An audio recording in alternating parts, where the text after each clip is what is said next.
Buenas tardes, soy Rosalba Mejía, subdirectora del Museo de las Constituciones de la UNAM. Les doy la bienvenida y agradezco que nos acompañen en la mesa titulada Acta Constitutiva de la Federación, Reflexiones en su Bicentenario, que realizamos en el marco de la exposición temporal Fundar una Nación, el Compromiso Político 1823-1824. Este año se conmemora el bicentenario de la Constitución de 1824 y esta muestra es parte de las actividades de festejo que realizará el museo en colaboración con otras instancias universitarias. Los invito a que la visiten a partir del 31 de enero y les recuerdo que el museo está en la calle del Carmen 31, esquina San Ildefonso, en el centro histórico de la Ciudad de México. A manera de introducción, les comento que hace 200 años, este recinto histórico desde el que estamos grabando, el antiguo templo de San Pedro y San Pablo, fue la primera sede parlamentaria del país. Aquí se reunieron los dos primeros congresos constituyentes y fue aquí donde hace 200 años los poco más de 100 diputados del segundo Congreso Constituyente firmaron un documento que consignó los principios bajo los que se redactaría la Constitución de 1824, que fue la primera de México como país independiente. Se trató del acta constitutiva de la Federación. Y para hablar sobre este acontecimiento, tenemos el honor de recibir en esta mesa a la doctora Cristina Gómez Álvarez. Nos acompaña también el doctor José Barragán Barragán, el maestro Manuel González Oropesa y el maestro Francisco Burgoa. Bienvenidos, gracias por estar con nosotros. Voy a continuación a leer una semblanza de cada uno de nuestros invitados. La doctora Cristina Gómez Álvarez es doctora en Historia por la Universidad Nacional Autónoma de México y es profesora titular C de la Facultad de Filosofía y Letras. A lo largo de su amplia trayectoria profesional ha combinado la docencia, la investigación y la difusión de la historia política y cultural de México decimonónico. Desde 1987 pertenece al Sistema Nacional de Investigadores. Tuvo a su cargo el posgrado de Historia de la Facultad de Filosofía y Letras de la UNAM. En el 2013 fue nombrada directora del Museo Nacional de Historia del Castillo de Chapultepec, del Instituto Nacional de Antropología e Historia, y entre sus publicaciones se cuentan numerosos trabajos de historia política y cultural de la Revolución de Independencia de México. Doctora, muchas gracias por acompañarnos. Muchas gracias por la invitación. A continuación, les leeré una breve semblanza del doctor José Barragán Barragán. Es licenciado y doctor en Derecho por la Universidad de Valencia y por la UNAM. Ha sido profesor en ambas universidades y en el posgrado de la Facultad de Administración Pública y Ciencias Políticas de la Universidad Autónoma del Estado de México, además de impartir cursos en otras universidades del país. Fue investigador del Instituto de Investigaciones Jurídicas de la UNAM. Sus temas de investigación y publicaciones se han centrado en el estudio del derecho constitucional, el juicio de amparo, el surgimiento del federalismo mexicano y fue compilador de las actas constitucionales mexicanas de 1821 a 1824, obra que se publicó en 10 volúmenes por la UNAM, además de las crónicas del acta constitutiva y de la Constitución de 1824, por no mencionar otros muchos títulos. Actualmente es profesor e investigador del Centro Universitario de Ciencias Sociales y Humanidades de la Universidad de Guadalajara, Jalisco. Doctor, muchas gracias por estar con nosotros. Y les presento al doctor Manuel González Oropesa, licenciado y doctor en Derecho por la Universidad Autónoma de México, maestro con especialidad en Derecho Público por la Universidad de California, Los Ángeles. Es doctor honoris causa por la Universidad Autónoma de Baja California. Ha sido investigador titular del Instituto de Investigaciones Jurídicas de la Universidad Nacional Autónoma de México y fue miembro fundador del Sistema Nacional de Investigadores. Desde noviembre del 2006 y hasta 2016 se desempeñó como magistrado en la Sala Superior del Tribunal Electoral del Poder Judicial de la Federación. Fue miembro alterno, a título personal, de la Comisión de Venecia ante el Consejo de Europa, acreditado por el Estado mexicano. Sus trabajos de investigación y publicaciones se especializan en Derecho Constitucional, Historia del Derecho, Derecho Comparado y Derecho Administrativo. Doctor, gracias por acompañarnos. Y tenemos al maestro Francisco Burgoa, que es licenciado y maestro en Derecho por la UNAM. También cuenta con estudios de doctorado en Derecho por esta misma universidad. Es profesor de Derecho Constitucional en la Facultad de Derecho de la UNAM desde el año 2005. Es un apasionado de la divulgación de los temas constitucionales y de la historia de las constituciones de México en diversos medios de comunicación, desde la radio y televisión hasta las redes sociales. Otras de sus áreas de interés y sobre las que ha impartido conferencias y publicado diversos textos son los derechos humanos, el amparo y el derecho parlamentario. Francisco, muchas gracias por estar con nosotros aquí en el museo. Al contrario, el agradecido soy yo para poder participar en este foro con estas distinguidas personalidades y, por supuesto, desde este recinto parlamentario que fue hace 200 años. Muchas gracias. Pues iniciamos esta charla y quisiera que empezáramos comentando sobre el recinto parlamentario en donde se instalaron estos congresos y el momento histórico en el que ocurrió este segundo Congreso Constituyente. ¿Quién gusta comenzar?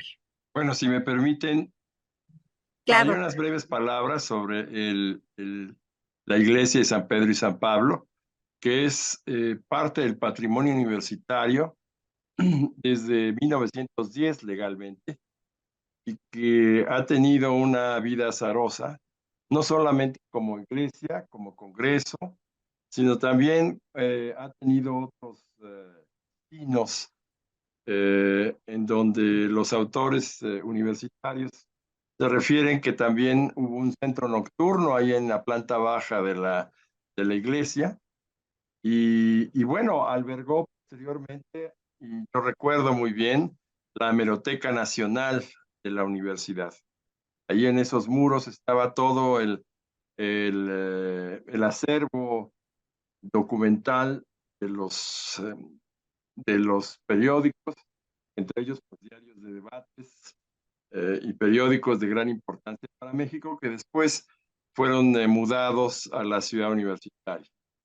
Es una iglesia que está en el corazón de la ciudad y me parece que está un poco asfixiada por el entorno, porque verdaderamente es un entorno popular, es un entorno de mercado, es un entorno difícil para llegar, pero ya una vez que se logra vencer todas esas dificultades, descubre uno el primer recinto parlamentario del país. Entonces, es un edificio de gran importancia para la universidad, para la nación, para México. En efecto, no es fácil llegar aquí, pero como usted dice, una vez que llegan a este recinto, mucha gente se sorprende porque no se imagina que en un edificio que parece una iglesia, como tantas otras que hay en la Ciudad de México, esté este museo y sobre todo también con esta riqueza artística que data de la época del rectorado de José Vasconcelos. Entonces aprovecho para invitarles. Francisco, doctora, ¿quieren agregar algo más? El actual recinto del Museo de las Constituciones de la UNAM es lo que fue el Templo de San Pedro y San Pablo, que se encuentra en el centro histórico. Es patrimonio de nuestra Universidad Nacional Autónoma de México y también patrimonio de nuestro país.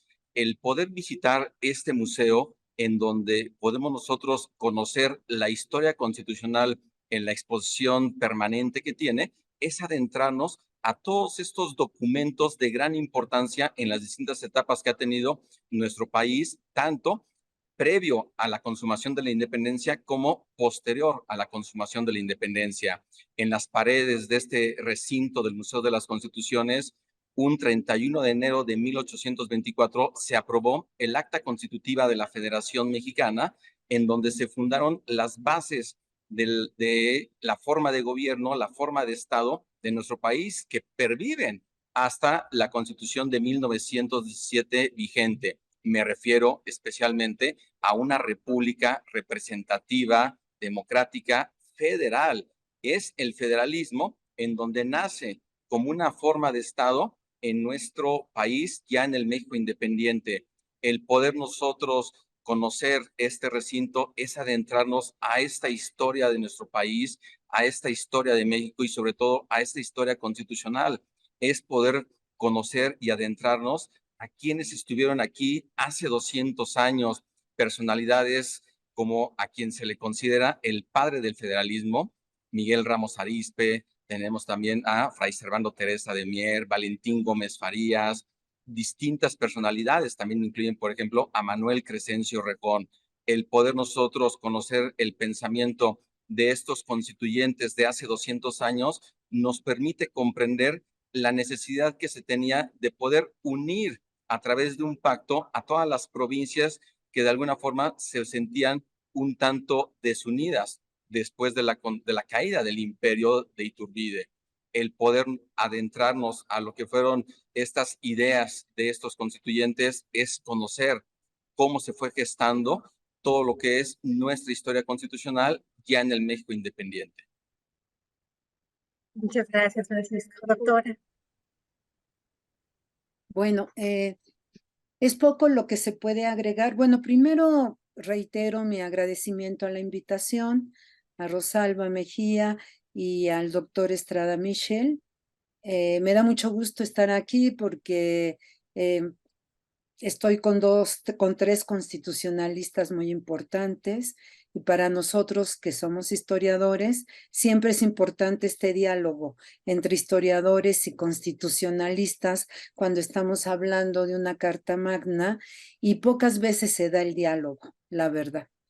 Y entonces, por lo tanto, pues reitero el agradecimiento por la invitación.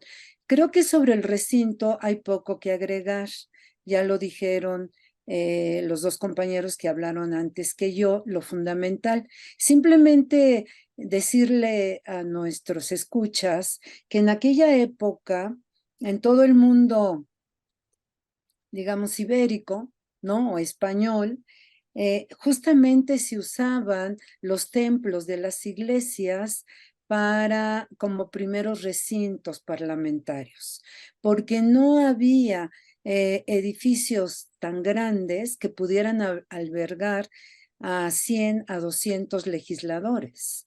No existían en la Nueva España. Este tipo de recintos grandes los tenía la iglesia. Y por eso se utiliza aquí, como ya lo comentaron, para el primero y segundo Congreso Constituyente, este templo de San Pedro y San Pablo, como se utilizó en Cádiz, ¿no? El oratorio de San Felipe Neri, cuando se reunieron las cortes, como Morelos utilizó también la iglesia de Chilpancingo para reunir al Congreso en esta población en 1813. Por eso creo que hay poco que agregar a lo que ya comentaron. Y bueno, claro, es un patrimonio de la universidad, lo cual nos llena de orgullo, y yo creo que el recinto, este museo hizo muy bien en hacer esta reunión, porque es un hecho histórico que no podemos dejar desapercibido, porque significa justamente sentar las bases de lo que será la Constitución republicana, que nos da como forma de organización al nuevo Estado, la Federación. A veces, permítanme decir algo que me ha preocupado mucho. Ahora yo les comentaba a mis alumnos, los invitaba a que vieran esta transmisión, y entonces con mucho dolor y pesar de la Facultad de Filosofía y Letras del Colegio de Historia, no tenían la menor idea de lo que significaba el 31 de enero de 1824. Porque en realidad creo que aquí nosotros también la historia nos ha jugado una mala partida, creo, en el sentido de poner como título, como es esta reunión, el acta constitutiva de la federación, cuando en realidad, desde mi punto de vista, es la república. Es la república la que se va a hacer realidad con esta acta, porque que adoptara la forma federativa es importantísimo, desde luego, pero aquí lo importante es que desde hace 200 años nosotros vivimos en un régimen republicano. Y ese régimen republicano justamente se sienta las bases que se van a concretar en la Constitución de 24. Que sea federal es muy importante, desde luego, pero antes que nada somos republicanos. Esa es un poco mi impresión, y es lo que quiero hacer énfasis, porque los jóvenes hoy en día, ya si uno les pregunta cuándo se fundó la República en México, no lo saben, y eso es grave, ¿no? Por eso creo que este evento que se organiza es muy importante. Muchas Gracias. gracias, doctora. Precisamente una de las muchas misiones del museo es contribuir a divulgar esta historia constitucional y que se conozcan las bases de cómo se organizó el país. En efecto, si estamos hablando de una república y alrededor de cómo iba a ser esta república, si popular, si federal, si federativa, qué pasaba con la soberanía y demás, No me entero porque estoy en fue esas. que se discutió en el Congreso. Entonces, si gustan, pasamos precisamente a hablar de cómo llegamos al segundo Congreso Constituyente.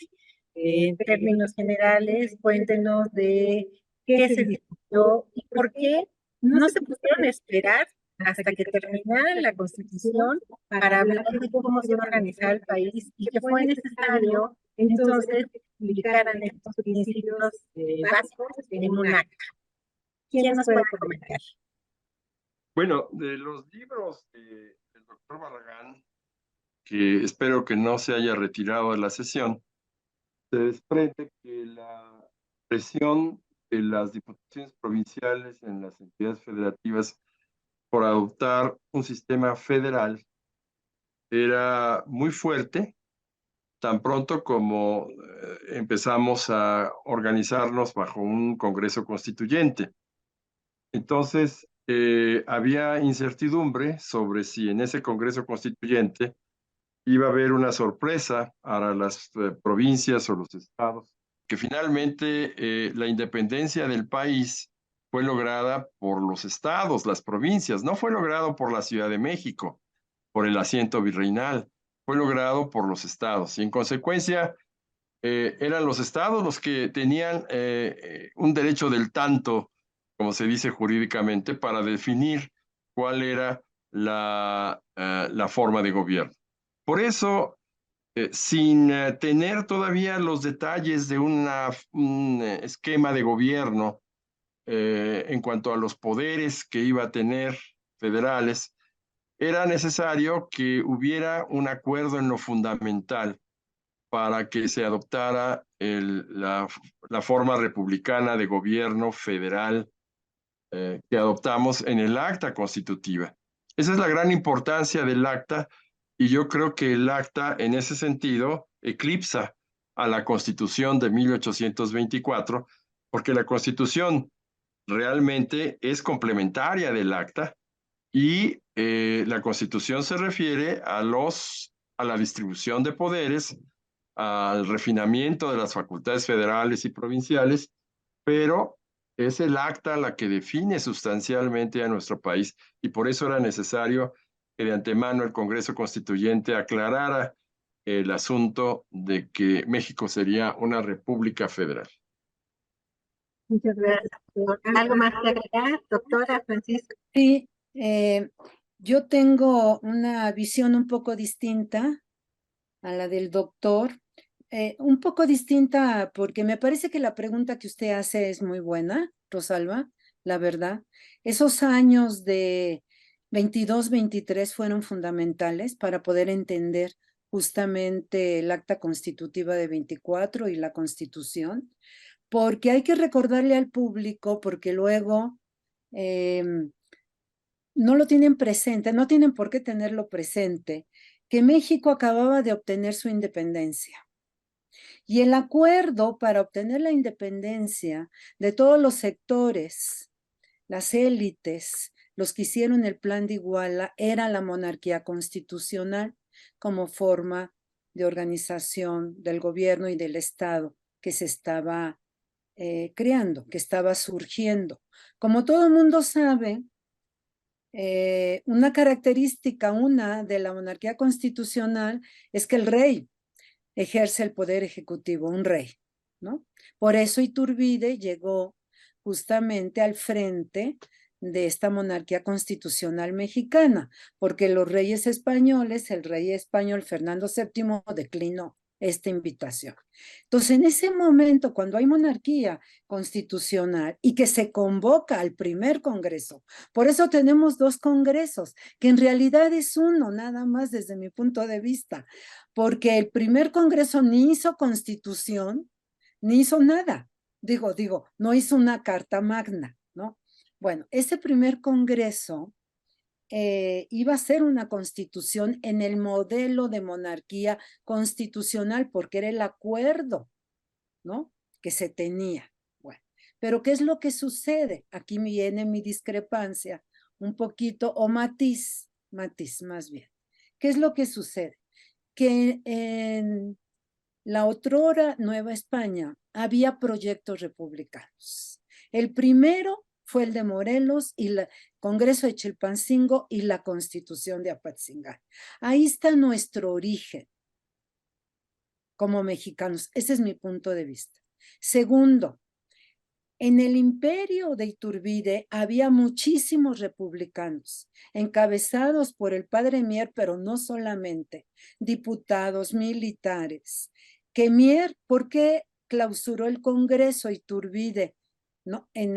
¿Por qué lo clausuró en octubre de 22? Porque ellos querían impulsar la república.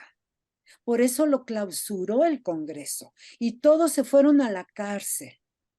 Los últimos que salieron de la cárcel fue cuando se promulgó el plan de Casamata.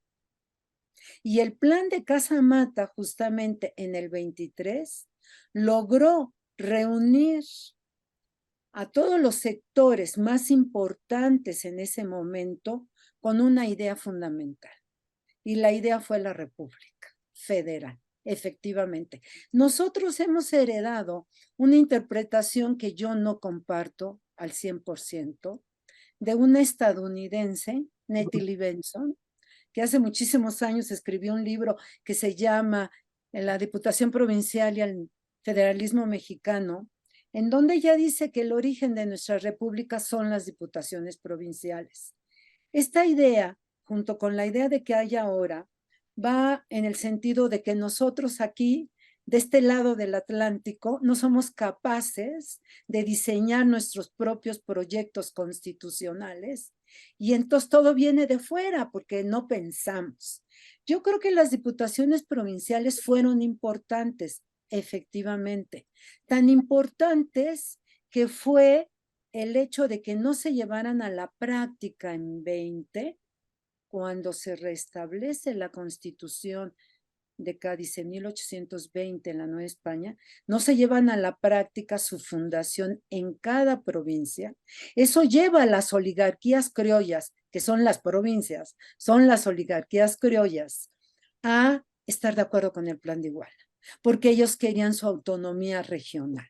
Iturbide se las prometió a todas, pero ya cuando viene la discusión entre monarquía constitucional o república, estas oligarquías criollas presionaron y de ahí la importancia del plan de Casamata para que la república fuera de carácter federal.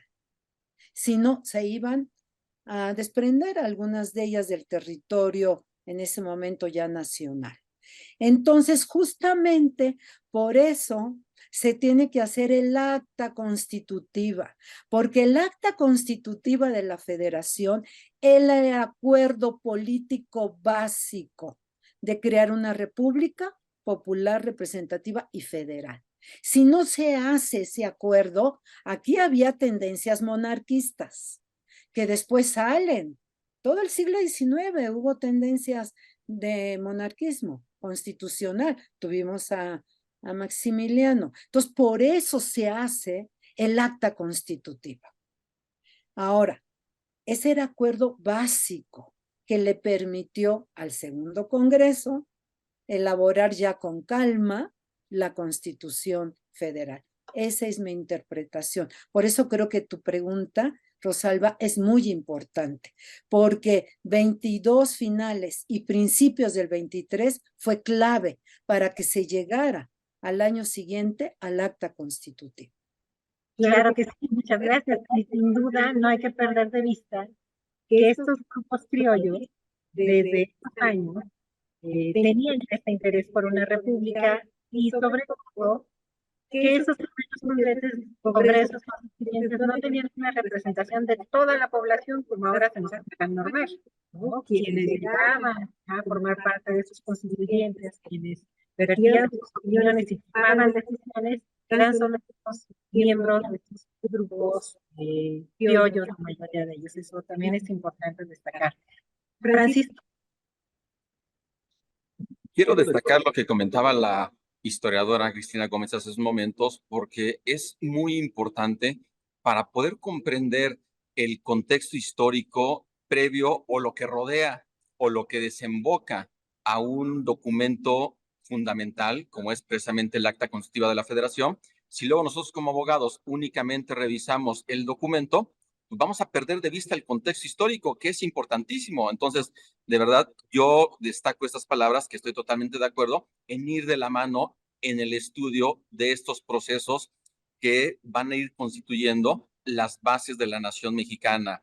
En ese contexto histórico, precisamente los historiadores, las historiadoras nos ayudan a comprender todos estos detalles que son importantes del por qué los constituyentes tomaron esta decisión de que lo primero era tener este plan político que se va a tener cristalizado en esta acta constitutiva de la Federación Mexicana, para tener precisamente esta república, que indudablemente teníamos que ir a un paso ya adelante para dejar atrás la monarquía, esta república representativa, popular, federal, para poder asegurar esta unión de las provincias. Entonces, esto que está rodeando al México de hace 200 años desde el punto de vista de la historia es fundamental para comprender precisamente el por qué se redactó a cargo de don Ramos Arizpe este proyecto que pues, prácticamente fue aprobado en su totalidad. Fue un proyecto inicialmente de 40 artículos, al final quedaron 36 artículos, pero ahí se va a describir todo lo que implica estas bases que prácticamente son retomadas en su totalidad en la Constitución Federal ya de los Estados Unidos Mexicanos del 4 de octubre de 1824. Gracias, Francisco. Doctor. Venga, doctor. Y bueno, la doctora Gómez tiene una percepción del disenso un tanto distorsionada, porque en lo que explicó no veo ningún disenso con lo que yo expliqué.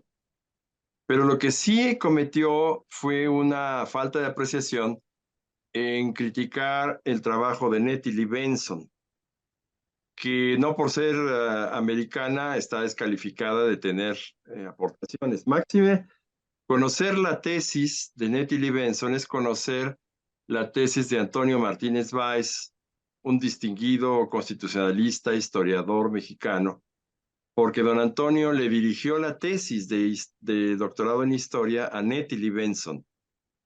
Y yo creo que la apreciación de las diputaciones provinciales implicaba que además no fueron de los españoles, sino fue de mexicano, lo acaba de decir el doctor Burgoa, que fue precisamente una propuesta de Miguel Ramos Arizpe, mexicano que acudió a las Cortes de Cádiz y en 1811 presentó un memorial a las Cortes explicando la situación que vivía su provincia, la provincia interna de Oriente, y que la solución de todos los problemas en cuanto a ataques de tribus indígenas a la población mexicana, en cuanto a problemas de administración, los podía resolver creando una diputación, un consejo integrado por vocales que fueran representativos de la provincia. Para concluir, entonces, la obra de Nettie Lee Benson, que es una obra muy detallada, que conoce muy bien, por supuesto, José Barragán, va describiendo la instauración de las diputaciones provinciales en cada provincia. Y eso implicaba el autogobierno de las provincias en un régimen colonial, que es la esencia del federalismo, que sea gobernado por un cuerpo de representantes electos en la provincia, conocedores de la provincia, y que después de su mandato se quedaran en la provincia para responder de sus acciones. En el viejo régimen eso no había un virrey o una autoridad española que estaba totalmente desconectado de la provincia, iba a enterarse de los problemas de las provincias y después se iba tal cual, sin ningún problema, aunque había un juicio de residencia que lo podía hacer responsable. Entonces, esta expresión de Nettie Lee Benson me parece que incluso en la historiografía es muy importante porque esta académica americana contesta a Lloyd Michan, que fue otro autor en los 40s que aseveraba profundamente que el federalismo en México había sido una copia extralógica del federalismo de los Estados Unidos. Y yo entiendo la obra de Nettie Lee Benson en ese aspecto, que fue dirigida, como repito, por don Antonio Martínez Báez, un distinguido jurista mexicano. Una aclaración, doctor. Yo no descalifiqué en ningún momento ese libro. Al contrario, me parece un libro muy importante. Lo que yo no estoy de acuerdo es en su conclusión. Yo no creo que el federalismo mexicano sea hijo de las diputaciones provinciales. Y yo creo que ese es el problema que tenemos. Cuando uno discrepa de una autoridad, no se puede, hay intolerancia. Como otra cosa, doctor. También tenemos otro mito, y el mito es Ramos Arizpe. Ramos Arizpe fue impulsor de las diputaciones provinciales como representante de la Nueva España, de Saltillo. Pero en España había una cantidad de diputados, sobre todo de Barcelona y de otras zonas, que impulsaron las diputaciones provinciales. Una vez en España se me ocurrió repetir lo que usted acaba de decir y que todo el mundo repite, que Ramos Arizpe es el impulsor único de las diputaciones provinciales y los españoles por poco me cuelgan, diciendo que de tiempo atrás, sobre todo en esta región del norte de España, impulsaban estas formas de sus propias diputaciones. Yo sí creo que Ramos Arizpe jugó un papel fundamental, desde luego, pero no fue tampoco el creador de las diputaciones provinciales. Ese es mi punto de vista. Y finalmente, sí conozco la obra del doctor Martínez Báez, porque él fue maestro de mi maestro, el doctor Ernesto Lemoine, que tanto apreciaba a los constitucionalistas. Él sí tuvo un intercambio muy cercano y por eso se enriquecieron mucho sus estudios, porque yo creo que este diálogo entre constitucionalistas e historiadores es bien importante, pero no descalifico yo doy solamente mi opinión. Acabo de escuchar una polémica muy, muy interesante, desde todos los puntos de vista. Desde el punto de vista de mi querido amigo Manuel González Oropeza, que conoce bien el tema, conozco yo sus planteamientos, sus opiniones, los aprecio mucho, los respeto más. Y por supuesto, lo de Natty Benson, la constitución del debate de las Cortes Españolas de Cádiz, le he dedicado toda mi vida, pero yo no ofrezco más de que una simple opinión también en todos y en cada uno de los libros, pues que a estas alturas ya me han hecho el favor, pues muchas autoridades, muchas instituciones de irme publicando. Es un problema complejo, entonces si yo tengo tiempo de exponerlo, trataría de hacerlo con mucho gusto. Adelante, doctor. Sí. Bien, el tema que yo desarrollo en unas 20 cuartillas más o menos, pretende colocar al lector en el momento en que se está discutiendo por el Segundo Congreso Constituyente Mexicano el proyecto de acta constitutiva y incluyendo pues el debate tanto en lo general como en artículo por artículo de los primeros artículos pues que tienen que ver con los principios fundamentales del federalismo. Entonces es un tema que a mí me gustaría comentarle al lector, que su servidor lo ha preparado, lo ha materializado después pues de varias otras publicaciones en donde yo he hecho algunos planteamientos en torno al proceso de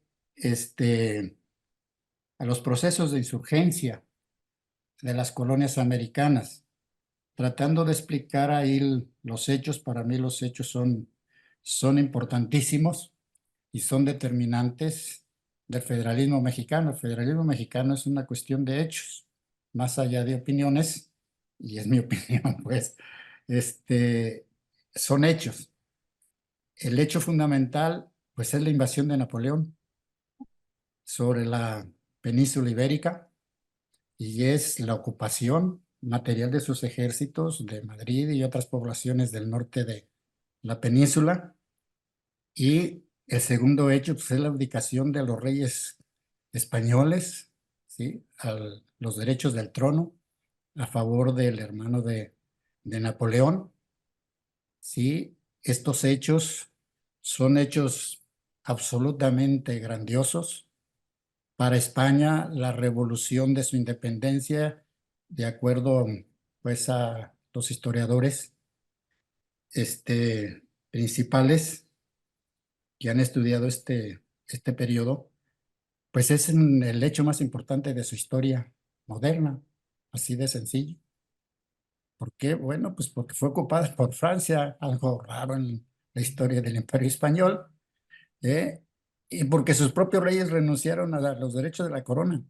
Y produce un tercer hecho grandioso que no se da ni cada siglo ni cada 2 siglos, ¿eh? Llevábamos 3 siglos de colonizaje y no se había dado un hecho como este. Y este hecho es el vacío de poder que genera la abdicación de los derechos de los reyes a su corona. Esto crea un vacío de poder inmenso, total. De tal manera que, por decirlo con un ejemplo, el Ayuntamiento de Guadalajara o los ayuntamientos del Nuevo Reino de Granada, que he tratado yo de acercarme a sus actas, cuando reciben la noticia hacia julio de 1808, pues lo primero que hace Primo Verdad es convocar un cabildo abierto, es decir, aplicar la legislación vigente sobre los ayuntamientos. Cabildo abierto, como el de ahorita, que puede ir toda la población que sea posible reunirse en la casa consistorial o en la plaza donde se vaya a celebrar el cabildo abierto. Y en ese cabildo abierto se discute las noticias que están llegando de España. Y se discute hacia el interior del ayuntamiento qué va a hacer ese ayuntamiento de la Ciudad de México o el de Caracas o el de Santa Fe de Bogotá. Es exactamente el mismo planteamiento. ¿Qué van a hacer esos ayuntamientos hacia su interior? Hacia el interior de su territorio, únicamente de su territorio, sin invadir el territorio del ayuntamiento vecino. ¿Y qué van a hacer? Declararse en estado de naturaleza, de acuerdo a la teoría de Aristóteles, de acuerdo a la teoría de los creadores del derecho internacional, a Francisco de Vitoria, que todos ellos, y quien haya leído los diarios debates de Cádiz, pues están ahí en la discusión, ¿sí? Son derechos de una comunidad perfecta. Y ese derecho se materializa en reasumir lo que le es inherente a toda comunidad perfecta, su soberanía, plenitud de soberanía.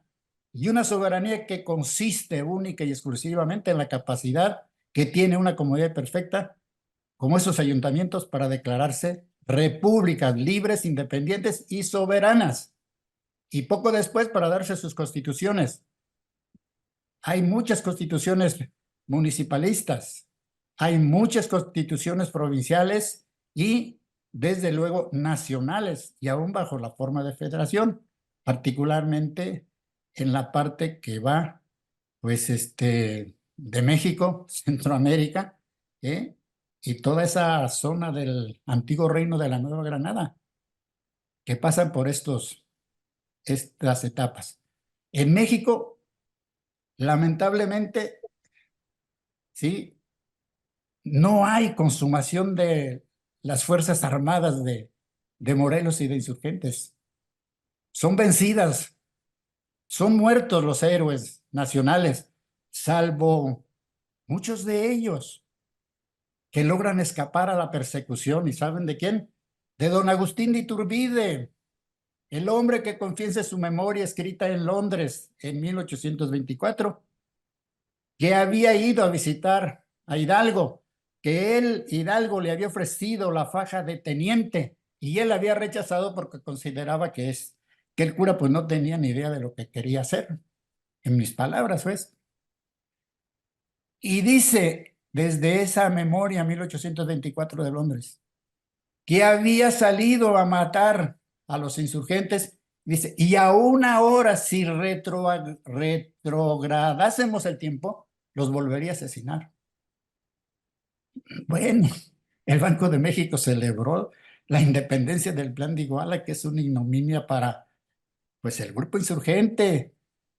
Para ese grupo insurgente, sucesor de nuestros héroes, que es mayoría en el primer Congreso Constituyente mexicano y que se enfrenta a Iturbide, que lo encara, ¿sí? Y lo encara paso a paso, tal como se establece en su diario de sesiones. Y lo encara hasta que Iturbide, pues, se autocorona, porque el Congreso rehusó coronarlo. Y se autocorona y se autoproclama emperador, hasta que sus propios cuerpos de ejército que él manda a someter la rebelión de Santana en Veracruz, se le voltean en Casamata. Y ahí expiden un documento en virtud del cual, entre otras cosas, le ordenan a Iturbide salir del país, exilar, cosa que lo va a hacer, y se va a Londres. Y entonces, entre esa lucha de Iturbide o del Congreso con Iturbide, el Congreso es el que declara héroes nacionales a nuestros insurgentes, ¿sí? El Congreso es el que reconoce que la proclamación de Iturbide es el inicio del proceso de independencia del país y reconoce que la soberana Junta Provisional Gobernativa en su declaración de independencia, pues es la buena. Pero celebra el 16 de septiembre de 1810 y no celebra como lo hace el Banco de México, pues la entrada de Iturbide, que es una verdadera mala Ciudad de México. Vean el billete de 20 pesos.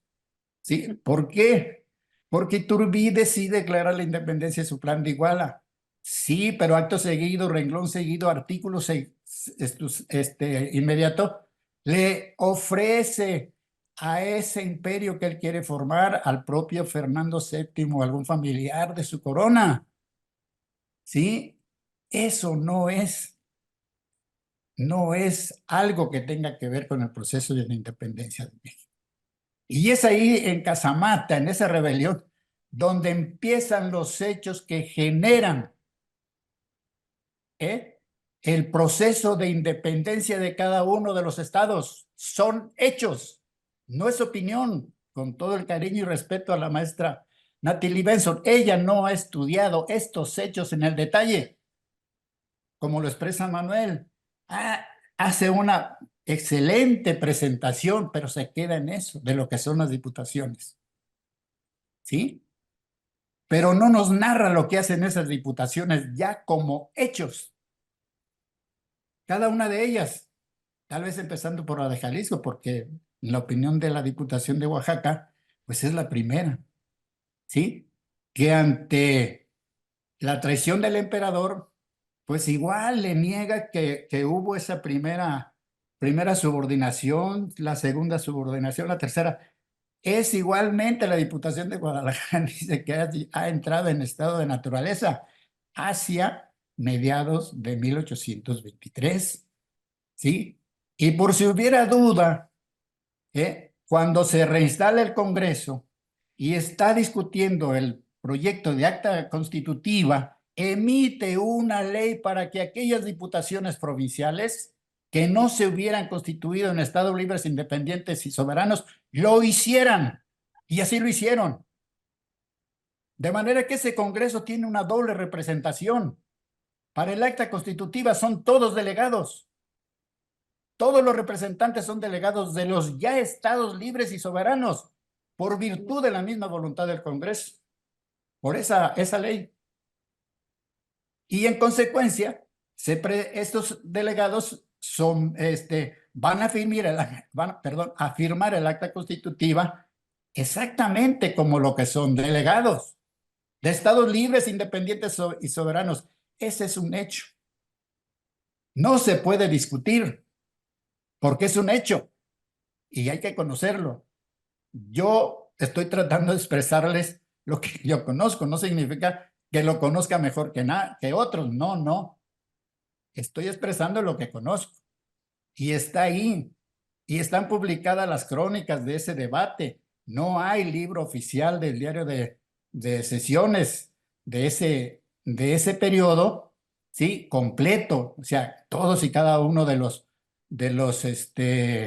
tomos que se pudieron haber impreso. Don Antonio Martínez Báez, para publicar la colección que publica el instituto, nos prestó un libro y nos prestó también la secuencia de entregas. El diario de ese periodo, 1824, se publicaba por entregas, igual que el de Cádiz. Y nos ofrece ahí el instituto pues varias entregas y se reúnen como el tomo 10 de las actas constitucionales que publica, siendo director del Instituto de Investigaciones Jurídicas, pues nuestro compañero José Luis Soberanes.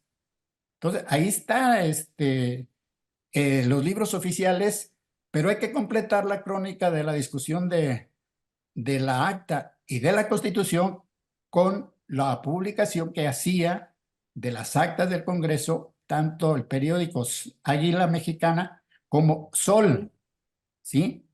Y de tal manera, pues, que se puede verificar bien todo ese proceso. En consecuencia, para mí son hechos irrefutables y hay que conocerlos.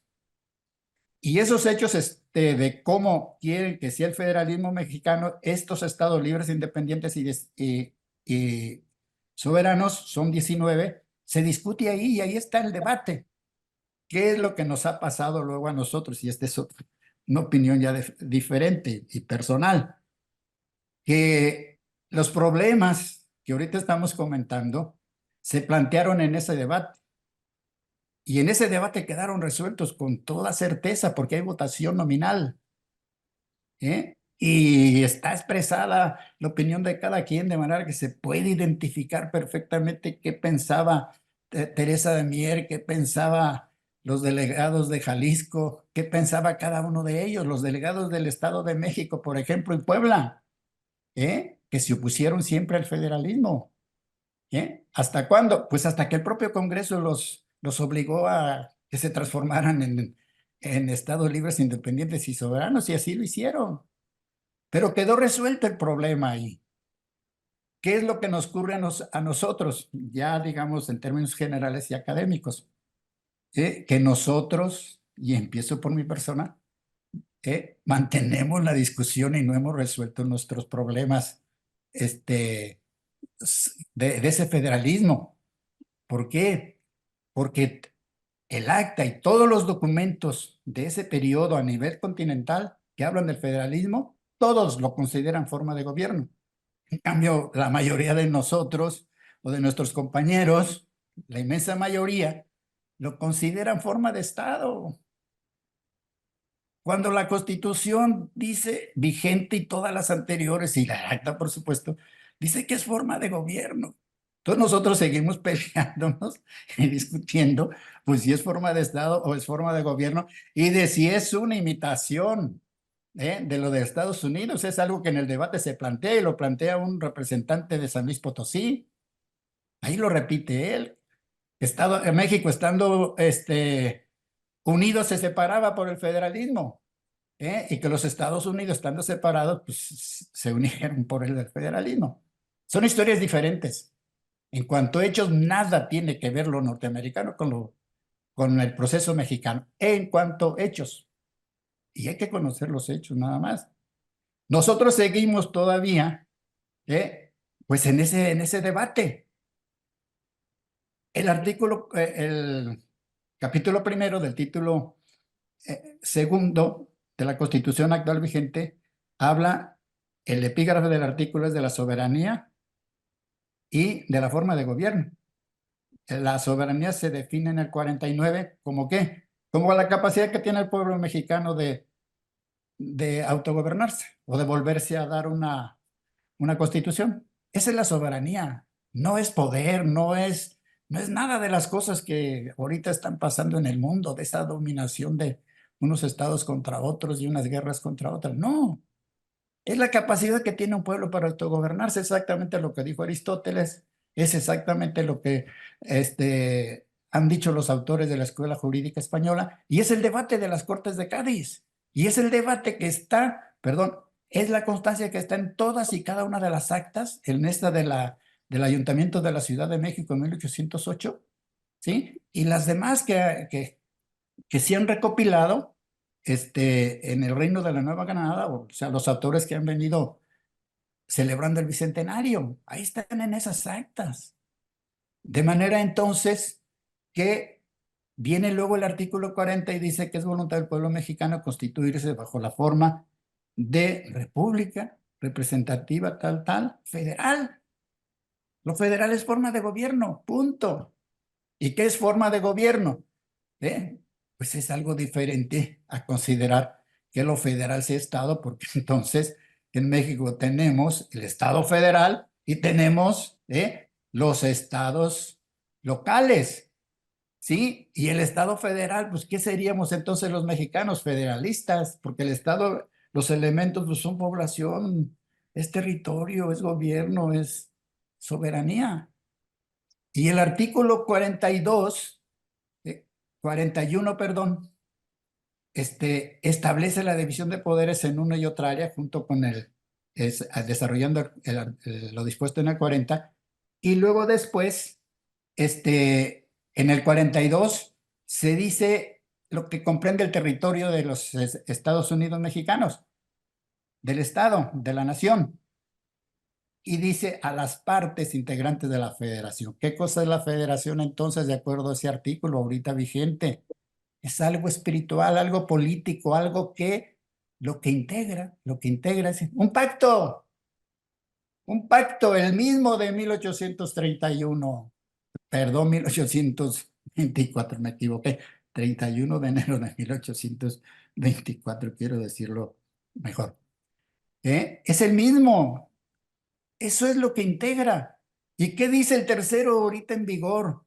Cuando habla de la educación que imparte el Estado, Dos puntos, se abre guión, federación, estados, Distrito Federal, Ciudad de México, municipios, Ciudad de México, municipios, se cierran las comillas.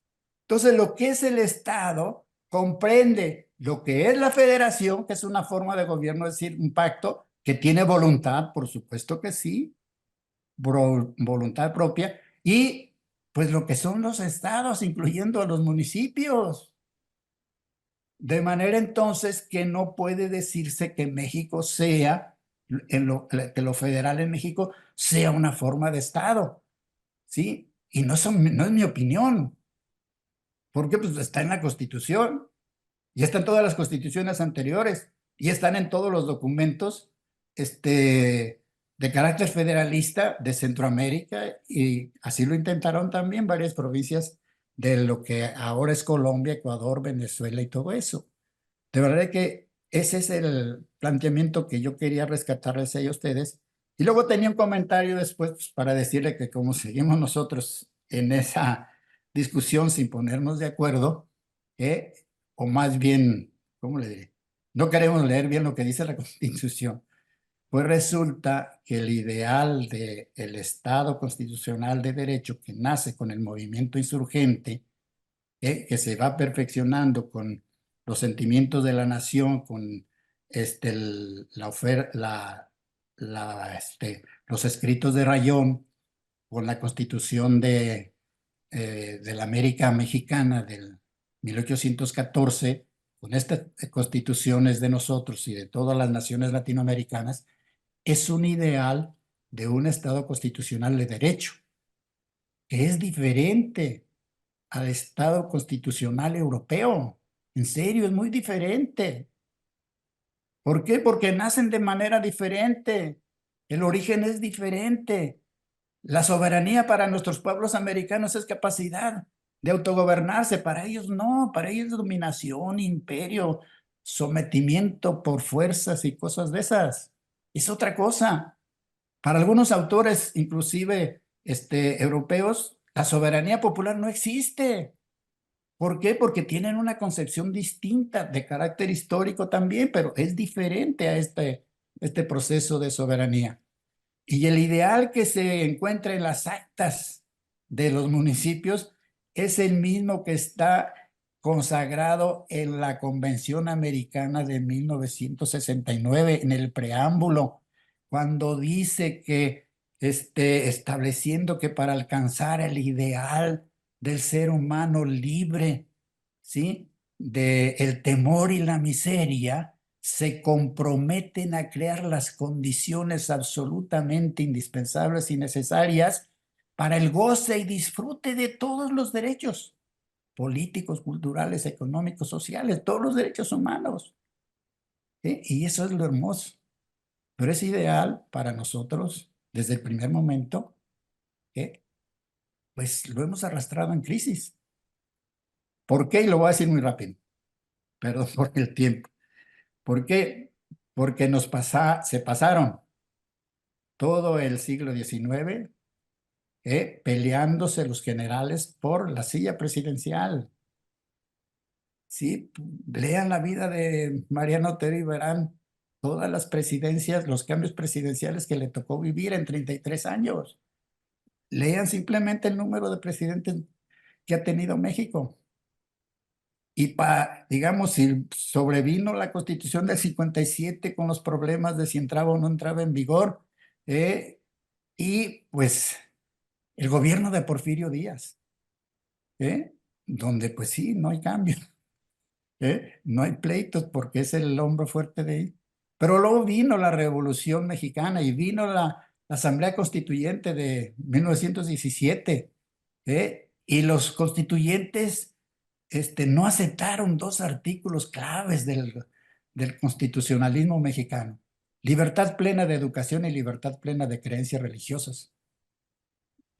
Le cambiaron la pichada, por así decirlo, al primer jefe.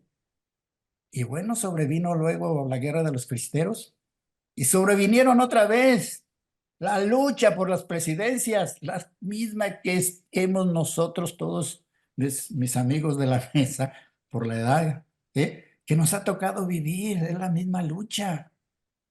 ¿En qué consiste en la lucha? En la destrucción esencial de la división de poderes, ¿sí? En el desconocimiento total que la existencia de los estados, ¿sí?, libres, independientes y soberanos. ¿Por causa de qué? De la concentración del poder soberano en una sola persona, mano, corporación, en la silla presidencial, para no ponerle nombres, ¿sí? Y en el sometimiento por el mismo sistema de partidos políticos, ¿sí?, de los demás poderes, tanto locales como federales, en la silla presidencial. ¿Y dónde quedó el ideal de las actas de insurgencia? De un Estado constitucional de derecho, donde los derechos humanos fueran la base y el objeto de las instituciones públicas y sociales, como dice el artículo 1 de la Constitución de 1857, que repite pues lo que ya traían estas actas y lo que traía la misma Constitución de 1814. ¿Dónde quedó eso? ¿Dónde quedó el ideal de los compromisos de la Convención Americana? En México, ¿qué tenemos? Una permanente crisis de derechos humanos, porque no tenemos la creación de todas esas circunstancias para que los seres humanos, los mexicanos, pudiéramos gozar en plenitud de nuestros derechos, como dice la Convención. ¿Sí? ¿Y en qué más? Pues en las violaciones. Es increíble que la propia Comisión Nacional de Derechos Humanos haya documentado más de 800 y pico masacres, ¿sí? En lo que la propia comisión pues llama el periodo de 1960 más o menos, ¿eh? Hasta antes de 2018. Y que la Corte Interamericana esté constantemente condenando al Estado mexicano por las masacres, conociendo casos muy particulares y con esto termino, de un dato increíblemente horroroso que yo he comentado. Y me duele mucho comentar porque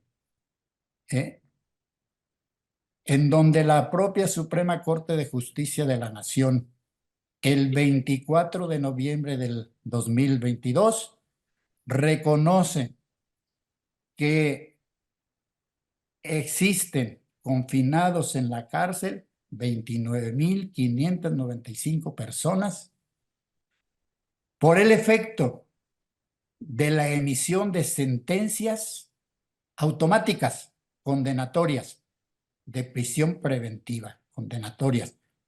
El debate es muy extenso de este pleno de la Corte. Me gustaría entrar en detalles, pero repito, ya se me acabó el tiempo. Pero reconoce públicamente, oficialmente, porque forma parte de la ponencia, que hay confinados 595 personas por prisión preventiva automática, violatoria del derecho de presunción de inocencia, que la Corte no sabe en dónde se reconoce, ¿sí? Y de la libertad, que es lo mismo por el cual la Corte Interamericana ha venido condenando desde su segunda sentencia condenatoria del Estado mexicano hasta la última, pues, que es de los primeros de enero del 2023. Y que la Corte no sabe qué otra cosa hacer más que reconocer esto. Es decir, está reconociendo que ha cometido todo el sistema penal mexicano, nada más y nada menos, esos ilícitos que son altamente punibles por la propia legislación mexicana. Y no la histórica que yo invoco, sino la vigente. Lamento mucho lo que me toca a mí decir. Muchas gracias. Muchas gracias, doctor, por su intervención. Y pues sin duda, hemos puesto sobre la mesa los principios que se discutieron hace 200 años. Retomo sus palabras invocando a esta constitución histórica, a esta acta constitutiva. Y pues ya para cerrar esta actividad, me gustaría que cada uno nos brindara una reflexión final sobre esta conmemoración, sobre este bicentenario del acta constitutiva. Solamente reitero la propuesta que se reediten las crónicas que publicó José Barragán en 1973. Creo que es un buen momento para que volvamos a conocer en detalle lo que José explicó in extenso, nada más. Gracias, doctor Francisco. Doctor. Sí, me congratulo de participar en esta mesa de reflexión en torno al acta constitutiva de la Federación Mexicana del 31 de enero de 1824. Quiero agradecer al Museo de las Constituciones, a su directora, la maestra Rosala Mejía, a quienes me honraron con esta compañía, al doctor José Barragán, que obviamente los textos escritos sobre el federalismo, estas actas constitucionales que también me sumo a la idea del doctor Manuel González Oropesa, para que pudieran ser reeditadas. Yo creo que en este año 2024 que estamos pues, de manteles largos en la historia constitucional, es de suma importancia poder conocer nuevamente y difundir el contenido de estas actas constitucionales. Agradezco también esta visión histórica de la doctora Cristina Gómez Álvarez. Por mi parte, pues solamente quiero reiterar esta importancia que tiene este documento en sus 36 artículos, porque ahí se estableció esta forma de la República representativa, popular, federal. Ahí se estableció ya el principio de la división de poderes legislativo, ejecutivo y judicial, un legislativo con 2 cámaras, una de diputados, otra de senadores. Hablar de que en el acta constitutiva se indicó que se dejaba a la Constitución el elegir si íbamos a tener un ejecutivo de una persona o inclusive de varias. Ahí se dejó abierta esa posibilidad, pero bueno, ya es en la Constitución, ya en su texto, que se estableció un ejecutivo unipersonal en donde también hay una vicepresidencia. En el caso del Poder Judicial, me gusta destacar lo siguiente, porque cuando en el acta constitutiva se habla del Poder Judicial de la Federación, primero se antepone el derecho que tiene todo hombre, finalmente sabemos que es la terminología de la época, se indica que es derecho de todo hombre que se le administre justicia de manera pronta, completa e imparcial. Y para eso se va a crear una Corte Suprema de Justicia y de tribunales que van a ser creados precisamente con ese fin.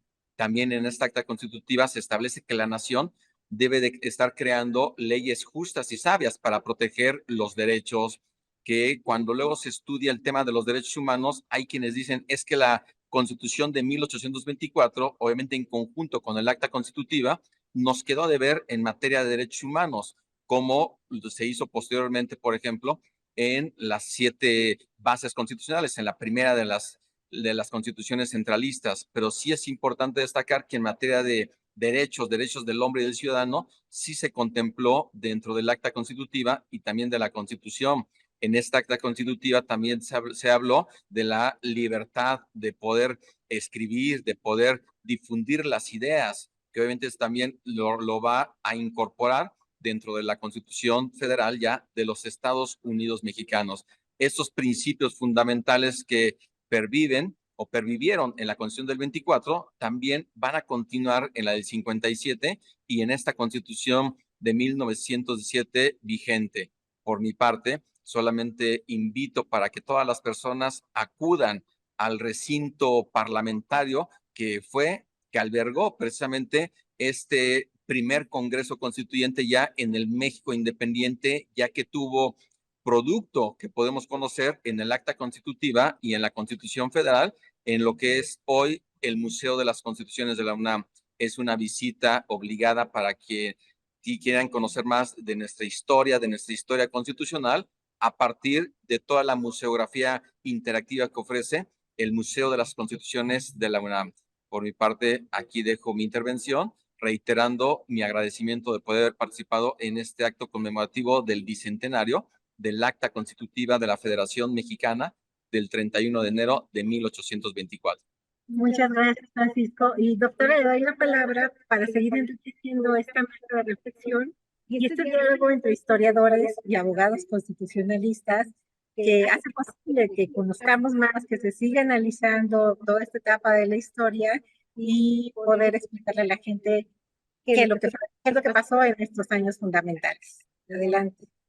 Pues yo quiero terminar reiterando mi agradecimiento, no solo por la invitación, sino por haber hecho esta sesión conmemorativa. Creo que fueron los únicos que la hicieron y bueno, tenía que ser, ¿no? El Museo de las Constituciones, y yo creo que eso en sí mismo tiene un gran valor, porque a mí me parece que nosotros tenemos que aprovechar las conmemoraciones para seguir formando conciencia cívica y sobre todo de hechos. Ahí sí estoy totalmente de acuerdo con el doctor Barragán. Yo soy historiadora, entonces para mí los hechos son fundamentales.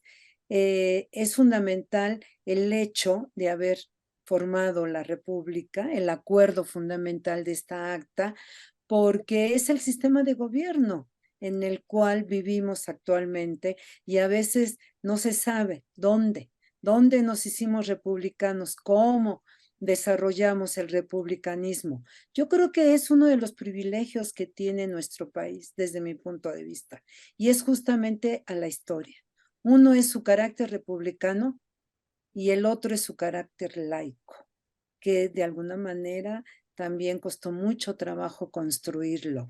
Y creo que con la intervención del doctor Barragán, que agradezco mucho, al final sí fue muy contundente y la verdad nos lleva a reflexionar sobre lo que hemos construido, como él lo mencionó, en el sistema penal mexicano. No es posible que esa cantidad de casos existan, porque nos habla de que no hemos construido un derecho tal y como lo concibieron nuestros mayores, la verdad, en el sentido de las libertades, precisamente como lo decía el doctor también, Burgoa. Entonces sí me quedo con el corazón un poquito apretado por estos datos tan contundentes que nos dio el doctor Barragán, pero esa es la realidad. Y también pues quizá toca hoy en el presente transformarla, ¿no? Y construir otro sistema penal basado en mucho mayor libertades, ¿no? Obviamente. Pues muchas gracias. Gracias, doctora. Y sin duda es muy claro cómo puede vincularse esta historia constitucional. No hablamos solo de documentos o debates que se dieron hace 200 años, sino cómo son temas de nuestra actualidad. Muchas gracias por su participación. Doctor José Barragán, ¿gusta hacer una última intervención antes de despedirnos? Yo insistiría en que sí es necesario entrar a estudiar un poquito a profundidad estos hechos. Los documentos públicos también son otro tipo de, son hechos también de otra naturaleza y indican ahí, déjame hacer la observación. Efectivamente, ni el acta constitutiva ni la Constitución se propusieron contener enunciado una lista de los derechos humanos. ¿Por qué? Porque el debate determinó que era una materia de los estados y solo la Constitución, en la Constitución aparece una configuración del Congreso de la Unión que es genial para hacerlo garante de la salvaguarda de los derechos humanos. Por eso le encomienda que proteja la libertad de imprenta, como nos lo mencionó aquí nuestro compañero, ¿sí? Y por eso también incorpora, pues, las más elementales garantías penales. ¿Por qué? Porque quería ser el garante y empezar por mencionar que esas garantías son sagradas, que la libertad de imprenta es sagrada, etcétera. Entonces, los derechos humanos pertenecen a los estados y es en el voto de Mariano Otero, y es Mariano Otero el que propone que la federación se encargue de proteger de una manera más explícita los derechos, ahora pues los derechos humanos, y lo dice, lo explica extraordinariamente bien en su voto particular. Y ahí está la fórmula, la propuesta de Otero de que se establezca los amparos para combatir cualquier violación a los derechos por todas las que puedan cometer cualquier autoridad, menos la legislativa, perdón, menos la judicial, quiero decirle. Es decir, no puede haber amparo judicial en la fórmula Otero, ¿sí? Y, y Mariano Otero insiste en otra cosa, en la responsabilidad.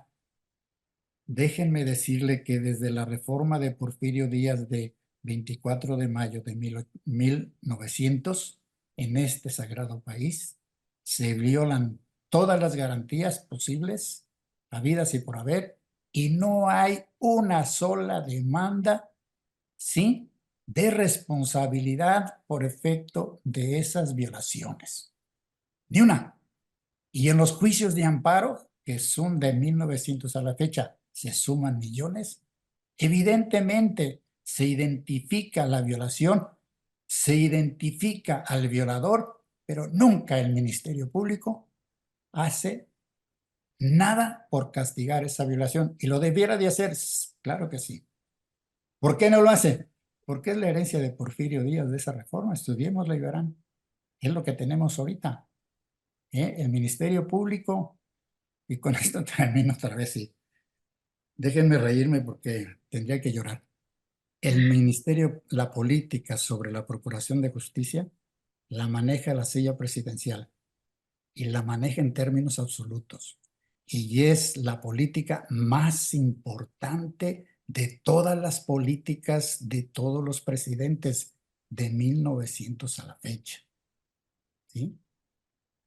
Créanme, hay un hermoso libro de un amigo de la Universidad Panamericana que hace este planteamiento. Me mandó el borrador para que lo prologara y he quedado profundamente impresionado como ustedes me están viendo. Perdón por volver a insistir sobre la absoluta impunidad en que viven nuestras autoridades violatorias de derechos humanos. Nada más. Gracias, sin duda una materia de tantas que tenemos pendiente para el ejercicio efectivo de la justicia en nuestro país. Pues no me queda más que agradecer nuevamente a quienes estuvieron aquí en la mesa, doctora Cristina Gómez, doctor Manuel González, doctor José Barragán, Francisco Córdoba, no le gusta que le antepongan títulos.